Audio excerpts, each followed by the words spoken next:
Come on. All right, here we go. Sorry about that. Yes, I'm gonna repeat that. I'm gonna repeat this comment from Dan Hates You. He says, "I got an Archon Type B, and it's mostly Paul's fault because he reviewed one." So there you go. All right. And Night Train says, I, "Go I ahead. like the pistol.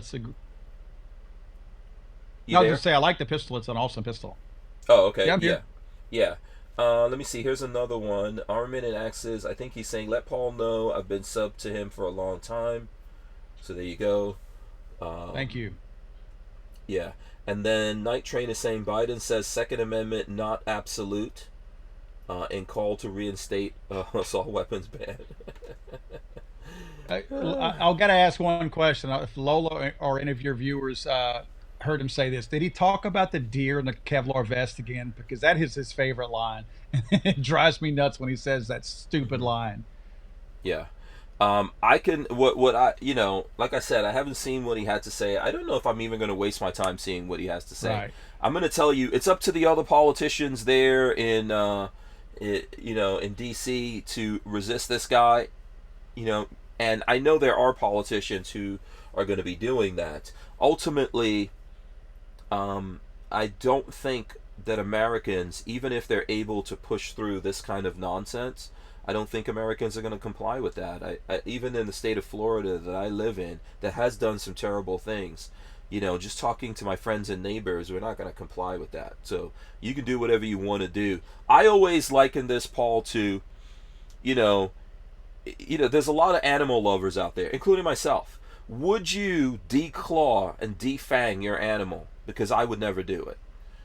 So I would never take the claws away from my dog. Right. I would never take his fangs away. Okay? I want my dog or any creature that falls under my responsibility to be able to defend itself. Well, I'm definitely not going to defang myself and declaw myself and leave Right. myself in a world where I have to depend on the government and politicians and the police and all these things that even the Supreme Court says they don't have a responsibility to do anything for me. Yep. And Uvalde is really a classic example of how we should not put all of our eggs in one basket and just rely on the federal government or local governments at that to protect us because they didn't. I mean, they barely are able to take credit for neutralizing that guy. They let it go on for way too long. Hmm. Yeah, absolutely. Okay, so Armin and Axis says no. He wants me to let you know he just bought the book. Okay, So that's very awesome. nice. Thank you. Yes, that's this book for anyone who's joining here looking at us, How to Make a Monster and Why No One Cares. And I Um, signed every single copy, so it'll Absolutely. go out Oh, the door with my signature in it. yeah, mine's signed right there. Yeah, If anyone, there you go. boom. But I got this, I got this from Paul, so I have to Yeah, admit that. You that's know, right. it's a T and E basically. Right. You don't have to send it back. It's yours. That's nice. I appreciate it, and I Right. think I've been reading it, and I think for folks out there, I like the way that you logically lay everything out, and I think that if you want to get a grasp on what's happening here, I think it's a good book to do it. But I think also the lessons that Paul is pulling from real life and being someone in business, right? And building a business is in here as well. So I think you're going to find that this can help you in lots of ways. As you were saying, Paul, you met someone who gave this to their kids. I agree with that. I think a lot of the young folks out there are tackling these things as well, and they're in lots of ways confused by what the media and politicians are saying, and I think something like this will help them to put it in perspective. Well, I appreciate that, and I do purposely put some things in there. I mean, one of the things as far as solutions is be better parents, be better neighbors. I mean, there's a lot we could do to help a lot of these situations, and if you're more aware of your surroundings, you start to notice these things. I saw something. My wife told me this yesterday that this guy in Uvalde, there's a picture going around online, and apparently it's him because I've heard the news media talking about it. Not that that means it's true, but it's a clear bag with one or two dead cats in it. And one of the things I point out in my book is that's like a real big sign. Like I have additional signs other than the three more common things that they all have as far as characteristics. And there are other things to look out for too. And in that chapter, I put that look, almost anyone that's violent towards or kills animals, who takes gets any enjoyment or pride out of that, they usually wind up in jail or they kill themselves or get killed in a hail of gunfire. Those people usually don't turn out okay. So those are really good signs that if we better, better on all that, and we start seeing things like that, we just don't let it go because we don't want to get involved. We should get involved. Yes, absolutely. And let me see. There was a comment here. 42 Chill says 77 minutes when the Border Patrol guy got there. Who knows how much longer it would have taken. The question I mean, did the Border Patrol, because, this, a lot of this is still evolving. We may never know exactly what happened and all that kind of stuff here. And I know that I did see the Border Patrol guy that was off duty on Border Patrol. I saw him, I think, talking to Laura Ingraham on Fox. I saw that clip on YouTube. I don't look at Fox. I don't pay for cable. I don't give a crap about Fox News or MSNBC, to be honest with you. But I did look at that clip because the guy was on there talking, and he said that he was getting a haircut. He was there in the school earlier. Then he went to get a haircut. He heard what was happening. He went and got a shot. He got a shotgun from the barber, went back in there and got his wife out. Now, I didn't hear him talking about actually taking out this Rampage Killer, right? Is that what happened? Do we know that? At first, there was some stuff going out like a meme that described everything you just described, and at the end of it, they were like, "This is the guy who shot him." That wasn't him. It was Border Patrol Special Tactical Unit or something like that. Somebody from that unit is actually who shot him. I actually, and I'm not trying to stuff, but a video I put out yesterday or the day before, I take the timeline from the moment he crashed the vehicle and I spell out everything that happened until he was neutralized. And so, I mean, I talk about a lot of that and how long it took. And you're right, 70 something minutes. And it was an hour and 22 minutes from the time that the first shot was fired when he shot at the two guys at the funeral home across the street till they actually neutralized him. And that's unacceptable. Yeah. Yeah, listen, I think that it's just the nature of how this goes. You can't blame any of us that are on the outside looking in for having misinformation here. It's really the reason why when these things happen, I don't want to immediately jump to any conclusions or start talking about it, to be honest with you. Like, I get it if well, I don't know if in these times you could do it, but I know there was a time when folks like us could just jump on YouTube and make videos and things like that. I think everything that we do, they put mechanisms in place to counteract it. But regardless of that, I would try to avoid that stuff, right? Because it's very difficult to know exactly what happened. Yeah. Even if you were there, it's difficult to know exactly what happened. So we need to be conscious of that. Yeah. I mean, they keep talking about the door. How many times did we hear at first that the door was propped open on the back of the school and that's how he entered? Then you started hearing, well, the teacher propped the door open, and apparently she propped it open because it was one of those self-locking doors. Apparently she propped it open, and then she saw the wreck and the gunshots to the funeral home across the street. So she ran back to get her phone. Then she went back to close the door and lock it. And she saw the guy coming at the building, and then so she ran inside and forgot to close the door, lock it. Now, it came out that she did attempt to close the door, and for some reason it didn't lock, which doesn't make sense to me, because if the reason why she propped it open to keep it from self-locking so she could go outside, doesn't make sense that if she tried to close it, it didn't lock now. Right, unless there was something else. I mean, she might have done one thing to impede that door lock, but someone else might have done a different thing. I mean, that's true, This is just the reality, Listen, I think, I've worked in security from when I was a young age. I've worked in building security in New York City, doing lots of different things. And for years, I worked at a hospital on the Upper East Side. This is very commonplace to happen, and I know it shouldn't happen, and it sucks. A lot of people do things to prop different doors open. Right? That's right. Just because it's inconvenient. So having the doors locking being your only security in a school is just one of the most ridiculous things that I've ever heard. You need to have multiple things. You could have one police officer there. That's not enough. right? Right. You know, you need to do multiple things. Now, I'm not saying we should turn schools into prisons, but we're living in the world. This is the world. This is the way that it is, and we need to make efforts to counteract what's happening, and we need to have multiple layers. It's just like when it comes to firearm safety, right? We have Right. all these different rules. Treat this gun, you know, as a destructive, you know, this could be destructive. Be careful what direction you point it in. Keep your finger Right. off the trigger. You know, there's all these different layers of things. Right. So if we make mistakes, you can make a mistake and mess up here, and if somehow that gun's loaded, you know, if it goes off, it doesn't, you know, it doesn't destroy something that you don't want to destroy, right? Right. So, Well, you know, the hardening of the schools, and I talk about it a good bit in the book. I'm sure many of you guys have heard of Randy Weingarten. That's the president of the American Federation of Teachers.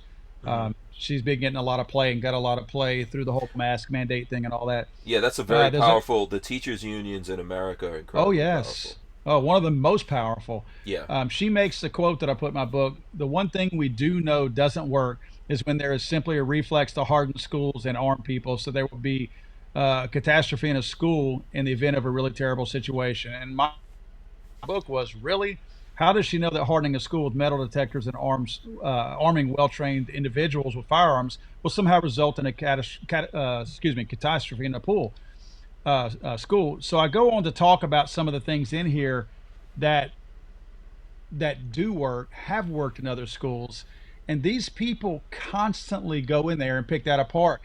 I Is it Chris Murphy, I think, is a congressman that's right now talking about gun control, that we got to do something.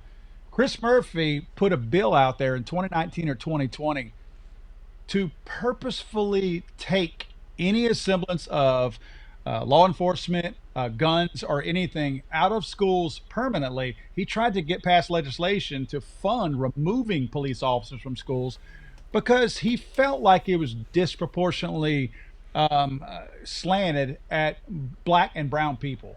Mm-hmm. I'm like, well, wait a minute. He said, because his reason, it's like the which came first, the chicken or the egg. Mm-hmm. His reason for saying that black people and brown people in inner cities are disproportionately getting arrested by the resource officer, so they need to go. And you start thinking to yourself, dude, it's where they're at that it's happening. It's not because they're black or they're brown that they're getting caught up in this. They're literally in Baltimore. They're literally in Detroit or whatever. If you go somewhere else and you put black and brown people in these schools that are not in these high crime areas, guess what?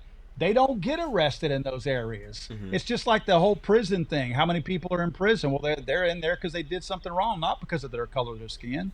Right. So it's just weird that, I mean, which came first, the chicken or the egg? They're not there because of their skin color. They're there because of what they did. I think, you know, I would agree with what you're saying. I think that a lot of things come down to the application, right? Yeah. So I graduated high school in 1988. I lived in Far Rockaway, New York, you know, during the crack 80s. My high school that I went to, Far Rockaway High School, doesn't even exist anymore. It was one of the first high schools in New York to do several things. One, it had a metal detector. Okay, so there was a metal detector that everyone had to go through that metal detector to get into the school. You had to also have like a ID card that was punched to be coded with you. So you had to put that card in, and that told them whether or not you could even go to the school, because they would suspend people or whatever. You know, so you'd have to put that in, go through the metal detector to get into the school. And another thing that they did was, this was one of the first schools in New York City to actually have a daycare inside of the school for the girls who were pregnant and had babies. Now, we could take a look at this in a lot of different ways, right? To me, as a student going to that school, I understand why that had to happen. I was jumped one time leaving that school by like about 40 people because, you know, that day they were jumping Puerto Ricans, and because I'm mixed, you know, I guess I looked like I was Puerto Rican at the time, right? And so, I mean, there was so many guys that jumped, like they jumped me, threw me on this car, they started piling on. It was so many of them that they didn't realize I just crawled out from underneath that thing. Gosh. Now, so if you're a kid going to school and you're going through that, It's terrible on one hand that, wow, I've got to go to this school that has to have metal detectors, and you got to put this ID in there, and the girls are having, there's so many girls having babies that they have to have a daycare. It sucks. But then also, as a person being bullied and all that, I know you talk about this in the book. I go, hey, someone's doing something about this. So what I think is that, the reality is, in certain places this is happening. And someone has to do something about it. And that was 1988, right? Now, could they have gotten better at what they were doing? Could they have improved it? Yes. But if you're a kid and you're worried about going to school, I'll tell you something else. In New York City on Halloween, I didn't even want to go to school on Halloween because someone died, right? There was always fights. There was always gunfights. There was always something happening. And it was weird. And it shouldn't be weird, but it was weird for me, for my kids, to grow up here in Florida, that the school that they went to, they loved going to school on Halloween. Oh, wow. Do you understand what I'm saying? Yeah, because they weren't afraid of that. So, Right. so this is the juxtaposition that we have to deal with. And also, I would say this. I support those things happening if in that environment, like you're saying, it needs to happen. Where I would say something is wrong, for example, is when New York City just had a general stop and frisk law. So in other words, if you're out there walking, the cops could just go, you know what? We don't like what you look like just walking down the street. Correct. We're gonna check you, Yep. and see whether or not you're armed. That's something I do have a problem with. I don't have a problem with, you just, like someone just committed a crime here, you're running or whatever it is, and they want to talk to you. But the idea that you could just be walking down the street and they could say, you know what? We don't like the way you look. That's right. Yeah, this is the balance that we have to have, I think, when we look at these things. So what do you think? Well, it's not a zero-sum game. I mean, somebody has to use some common sense when they do things like this. One of the other things that I had read, and I included in my book also, is that there was, I think it was a professor or something like that, talked about how we don't want to send our children to a school and make them feel like they're going to a prison and feel like they're prisoners. That's one of the stupidest things I've ever heard, especially if you're in a high crime area and you go to school there. If I'm a child and I walk through that door and I see a guy with a gun, first of all, children are not scared, for the most part, of police officers. You go to parades and all that, and the kids are oohing and on over the cops, looking at their gear and all their kit and everything that they have. That doesn't intimidate those children. So if they're in the school system, I feel like those kids look at that and they know to a certain degree that they're protected. It's They don't security. look at that. It's security. Yes. Yeah. They don't look at that and go, oh my God, I feel like I'm in jail. I wish that law enforcement officer would go away. No, they know why they're there. Kids are not that stupid. Even today's children are not that friggin' stupid. So it's You just know a that there's totally adults that stupid care argument. about you. That you know there's adults that care about you. Yes. But at the Yes. same time, kids, like you're saying, they're not stupid, and they know there's people that do bad things. Right. That's There's- right. They know there's other kids that still do bad things. Who wants to go to the school? Man, I remember coming to this country in the 80s and having to go to school. I remember we actually came and we were first in the Bronx. So imagine being a kid. Now, I was living in Nigeria, which is freaking wild, right? Yeah. It's not as crazy as people think it was, but it was nuts. The I know that's- Legos? Is that? I know. Well, no, we lived in Kaduna, which is in the northern part of Nigeria, and it's Okay. the part of Nigeria that's run by the Muslims, because Nigeria has a lot of oil, and the Muslims run the oil. So Boko Right. Haram was in Nigeria when I was a little kid, Okay. or something similar to that. So it was nuts, and it was cool at the same time, but this is life. But I remember coming to the Bronx in America and being scared shitless, because I'd seen movies. I was reading the newspaper headlines. There were kids getting stabbed to death. That was 1983. This has been going on for a long time. Kids Right. want a sense of security. Yeah. I tell people all the time, we got like a minute here, but I remember, oh man, his name slipped my mind. The subway shooting, this guy who defended himself against these kids in the subway that were trying to rob him in New York City. Bernard Goetz. I remember that. And I remember as a black kid being on Bernard Goetz's side. You know why? Right. Because I've been robbed in the Right. subway of New York That's right. City. And I was like, yeah, I wish I could have a gun and defend myself against these idiots. Right. I remember that. And I'm telling you, when I was younger, I was like every young person, very liberal minded. But I also still didn't want to get my ass kicked and robbed and killed. Yep. You know, so this is the balance. It's just like they make it seem like black people want to get rid of cops. No, most black people do not want to get rid of cops. You know. Yeah. We're gonna take a quick break here, and I'm gonna come right back because someone made a comment about the police that I want to get to. So let's just take this break. We'll be right back. Okay. Here.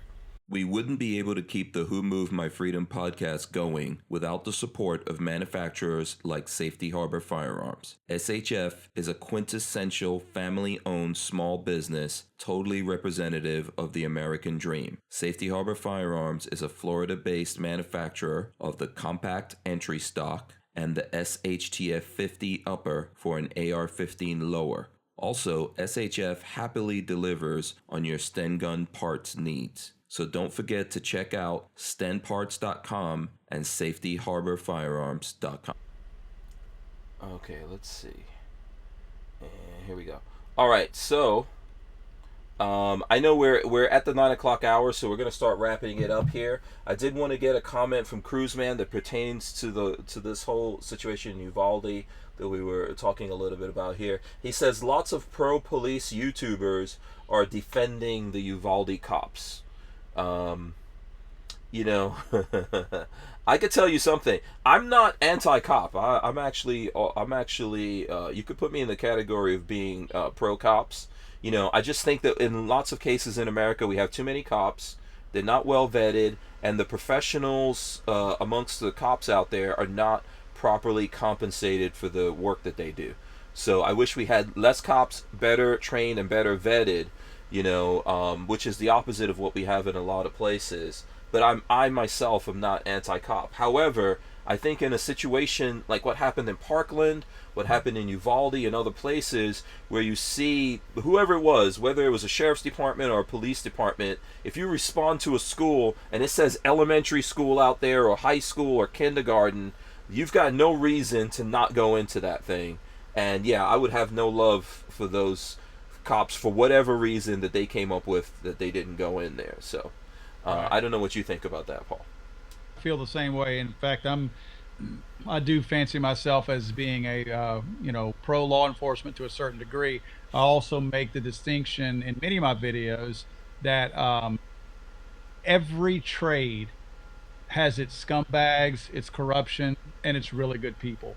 The law enforcement community is not immune to that. Just like, I actually make the distinction that probably not everybody at the ATF is bad, but I get checked on that every single time I say that. So I'm just trying to be open-minded about it. We've had an ATF agent on here.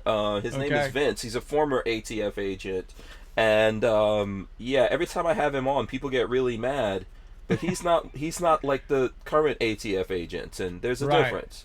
Yeah. I was very critical of the Uvalde people, and the main reason why is because, like you, I've got a son, man. I mean, if my kid's in there and you're not letting me go in there, what are you going to shoot me in the back? Because I'm going in, and I'm not trying to be a hero. I mean, my life, I don't know if your viewers know, but I have a special needs son. Our life literally revolves around that child. Where I'm sitting at in my studio, I literally built this thing overlooking my entire backyard with the pool and everything, so I can see everything from where I sit, so that I can watch over him when he's in the backyard. I can't imagine being outside that school knowing that my son was in there, whether he had been shot or not, or whether I knew or not. Yeah, whether you're armed or not. Even if I was unarmed, I would want to go in there. I don't think because I'm armed that I'm a badass and I'm gonna do some frickin' Jason Bourne type shit. But I would rather die and get in front of a bullet before it hits my kids, if I can possibly do that. Exactly right. And I don't think any of us are trying to act like badasses whenever we say that. I think it's just like it's a parental thing. It's, that connection you have to your child. It's not you being a superhero. I don't want to get shot, but I could not live with myself if I stood outside and my son never came out of that building alive. And I'm going to say this, and I don't know if this gets anybody in trouble. Somebody will take their own life from that situation. I honestly believe that. I don't see how, and I'm not hoping they do, but I don't see how they live with themselves, because I couldn't. I could not know that I let other people's children or one of mine perish in there, knowing that they were the last one that got shot. And I got there 30 minutes before he was shot. I think people will take their own lives Just go from in. I this. mean, I know. Look, yeah, it's easy to say, but there's kids in there. I don't Right. know what else we need to know. If there's a That's right. possibility that there's one kid in there, you go in. It's better. It's better for 10 adults, 100 adults. Well, To I mentioned you that on know. my video, not to cut you off, but that Mhm. you point out something exactly what I talked about in that video, that they literally had a little girl who called 911 five times the entire time this was going on. Luckily, she was never shot. She made it out. So for them to say that we felt like everybody in there was safe, that's why we didn't send anybody in. This girl was literally calling you from that room, Yeah. telling you that there were Yeah. people still alive in that room, in the same room the killer was in. Yeah. Hold. Here's what I would say, So man. their argument is BS. Yeah, to people in this situation, it's the worst thing in the world, but hold people accountable. Hold people Yes, accountable. yes. That's what you need to do. The people who are in these towns where this happened, and it happens everywhere. It happens everywhere. My kids are still in school; they're in college, and these things happen in colleges. My Yeah, son goes to a college where this happened already in the very not so distant past. So you have to hold people accountable. All right. yep, I get it what the Supreme Court said about cops and they're not obligated to do anything. You have to hold people accountable. We saw that there were parents here who were like, I don't care what you're going to do, we went in. We know there were parents who they restrained and did stuff to and kept them from going in. So yep. hold people accountable. That's really what's important. Don't get caught up in the hype of all of this. We're not going to fix this problem unless we actually face it, figure out Right. why it's happening, figure out the things that we can do, and we have to put multiple layers in front of this. But blaming an inanimate object for what a human being does, I think we all know it here, that it's actually a sign of insanity to take an inanimate object and blame that for what sentient human beings do, even the broken and twisted ones. Right. That's right. Yeah. So listen, I'm gonna wrap this up because I know you do have Okay. stuff to do. Armament and Axis said that what he's gonna do is read the book and do a review and all that kind of stuff on his channel. He wanted to Awesome. me to let you know that. I Yep. would say make sure you tag Paul on social media or something like that. What's his handle on He is YouTube again? he's armament and Axis. And this. Yeah, so armament and then the ampersand or the and sign, Yeah, Axis, AXES. He does music and he does gun stuff. I got you. So I'm gonna yeah, go follow him. yeah, and he's been a supporter of us for a very long time here. Um, Okay. so I just wanted to say this. For one, we're not going to have a show tomorrow. We'll be back next week. I really appreciate you, Paul, taking your time in.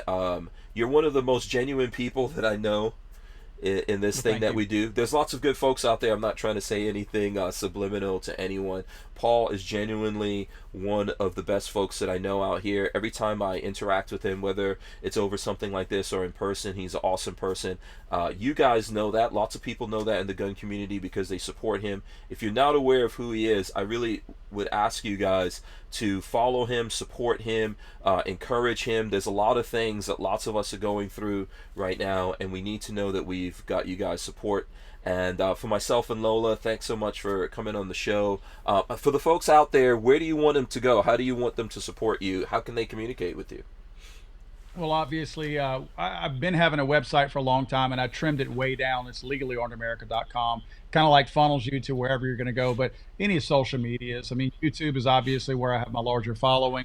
And any support for the book, believe me, I'm not getting rich by doing it. It's more of a labor of love than anything else. And it feels good to get the message out there. So, howtomakamonster.com obviously is a good place. Absolutely. And man, I hope I don't have to say it again, but there's nothing wrong with these guys like Paul, Legally Armed America, and other folks out there in our community. There's nothing wrong with them getting something back for what they're doing. I think that It takes a lot to do this. It takes you away from your family and your friends and all the other things you care about, and including making money. Right. Which is very Yep. important to human beings in order to do this. So I appreciate it. Lola says it's always a pleasure to hang out with Paul, and she says thank you for everything that you do. Go ahead. Did you want to say something? No, I was just going to say the same back to you and Lola. I mean, I always enjoy visiting with you guys off camera and all that. Absolutely. Lola's putting the link in here. We're going to put this up on YouTube and everywhere else. I'm going to run in the end, Paul. Stay right there. I want to come back, and I want you to get the last words here and leave the folks out there with some words of wisdom. I'm going to run the end in right now. All right. And where the hell is it? Here we go. All right, guys, thanks so much for hanging out with us here on the show. We're going to rip the audio out of this and throw it up on iTunes and all the other places that you can get your audio podcasts from. And let's see, where am I? Here we go. So make sure you check those out. We're part of the Firearms Radio Network as well, and I appreciate everyone taking the time to be here with us, especially, get this book, Paul Glasco, How to Make a Monster and Why No One Cares. Lola put the link up there. I think it's a good read. You can get it and share it with folks out there. Paul, last words to you, man. Words of wisdom. The biggest point I want to make about this book, because I know a lot of people they don't want to hear just somebody spouting their opinions. I just want to stress that there are 250 something footnotes in this.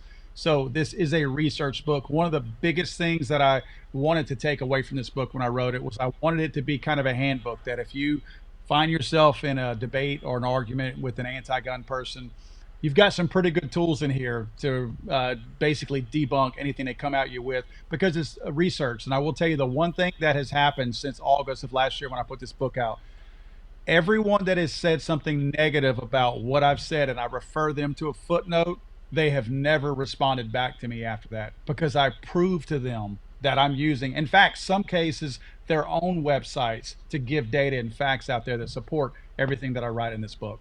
Absolutely. Well done. Thank you, Paul. I appreciate you. it. We're out of here. We'll see you guys. Stay right there, Paul. I got to press a whole bunch of buttons to end this. So let me do it Okay. right here.